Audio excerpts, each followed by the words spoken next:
Hey, I'm John Cannell, and today on Preppy Kitchen, we're making some quick and delicious Bran muffins. So let's get started. First off, set your oven to 375. We want it nice and toasty for these muffins. Now, in a big bowl, I'm adding 1.5 cups or 100 grams of wheat bran. This is the husk of wheat, and it has so much fiber, but a nice nutty taste as well. The only thing is, it's a little dry, so we have to hydrate it first. Perfect.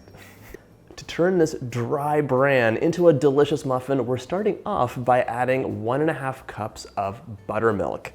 Add that right in there, and the buttermilk does a couple things. One, it'll soak into the bran over the course of 10 minutes, really soften it up and change it from being like dry to moist and chewy and amazing. And of course, buttermilk has a wonderful tangy taste, so this muffin will have tons of flavor too. This is gonna soak for 10 minutes. In the meantime, we're gonna grab another bowl and get our dry ingredients together. Now we're gonna add 1 cup or 120 grams of all-purpose flour right into our bowl. And today, of course, I'm using a scale, less cleanup and more accurate. For contrast, I want half a teaspoon of salt. For leavening, 1.5 teaspoons of baking powder and half a teaspoon of baking soda. Lumpy, Okay, whisk it up. If you wanted to add some extra flavors, a little bit of cinnamon in here, you could add allspice, whatever you'd like. Think of this as a blank canvas that can give you so many delicious results. While that hydrates, because this is all mixed up, we're gonna grab our muffin tin and some muffin papers. Lining my muffin tin with papers, and these guys have like a slight wax coating to them, so the paper just kind of falls off after baking. There's no sticking, which can be really annoying. If you want to just butter the muffin tin, you can do that, but I've had some experiences of sticking, and it also gives you a little bit of a harder exterior, which I don't love. Okay. At least once, you'll probably want to stir your bran up just to make sure there's no pools of buttermilk and little hidden bits of dry bran hiding in that bowl. My bran's all hydrated, however, I forgot the fillings. So here's the deal. You could add in so many different things. Raisins is the go-to. I'm gonna use golden raisins or sultanas today because those are my favorite of the two. I want about half a cup or 80 grams. And if you're like, John, I do not like raisins or golden raisins, you don't have to use them. You could skip it altogether. You could also use some coconut. Shredded coconut would be really nice in here. The sweetened kind, I think. That would be my choice. But you could use toasted walnuts, pecans, so many different things would be just nice in here. That got mixed in. Now back to our bran. I want 1/3 cup of vegetable oil. It's just a little kiss of oil, and that's gonna give you a pillowy, soft muffin. Just mix that in nicely. If you're not a fan of vegetable oil, you could use any neutral oil, they'll all work.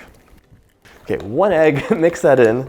I was just thinking that if my mom was watching this video, she would say, I would use like a few tablespoons of applesauce and a few tablespoons of oil. So you can often sub in a little bit of applesauce and it'll give you that nice, soft, moist muffin. But you still need some fat. Okay, that looks nice. Now I want 2 teaspoons of vanilla.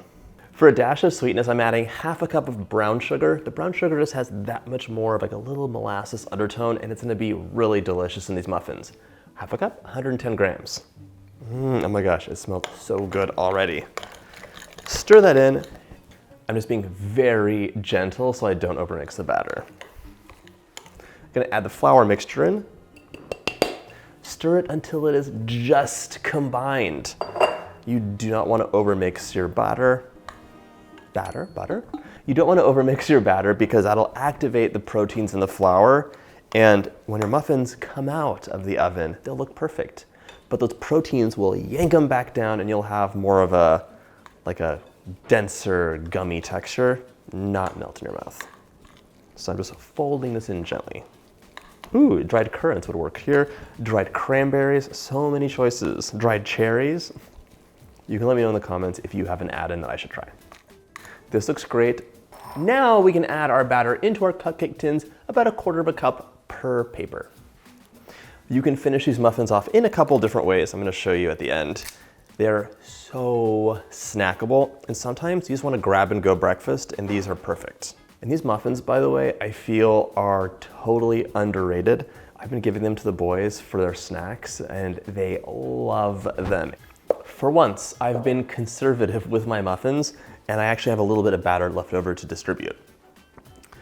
Normally I'm overly generous and I have one muffin that's really tiny. it's the baby. You can see, by the way, how this is a perfect recipe to make with kids. They would love it. It's stir together, it's basically foolproof, and you can choose different add-ins or toppings.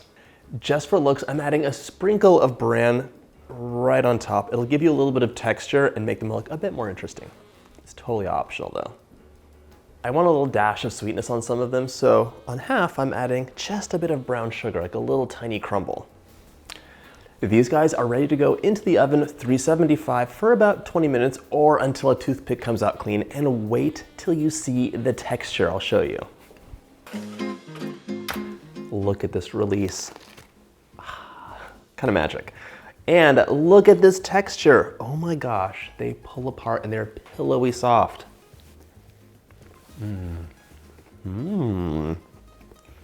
Perfectly sweet, so soft and fluffy on the inside, but they have a nice chew to them from the bran and a nice little nutty depth of flavor. I hope you had a chance to make this recipe, and if you like this video, check out my muffin playlist.